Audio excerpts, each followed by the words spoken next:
विद्यालय और गणशिक्षा विभाग पर पुणी मुंड बिंधार कारण साजिछि ड्रप आउट संख्या।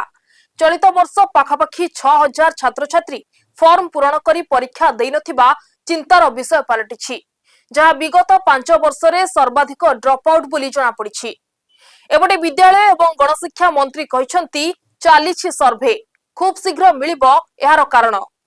अन्यपटे कलारे सर्वाधिक ड्रप आउट बोली तथ्यरु जना पड़िछि। सेपरि भावरे 2024 मसियारे फॉर्म फिलअप करथिले 3,86,160 जन पिला। परीक्षा देइथिले 3,82,646 जन, किंतु बाकी 3,514 जन कुआडे गले। एपटे ड्रप आउट रोकिबा पई शिक्षकों ठारू आरंभ करी नेता मंत्री घर को घर बुली पिलांकु बुझाइबाकू निष्पत्ति होईछि। शिक्षक माने प्रति घर को जाई सचेतनता करने सहित स्कूल आसिबा कथा मध्य कहिबे।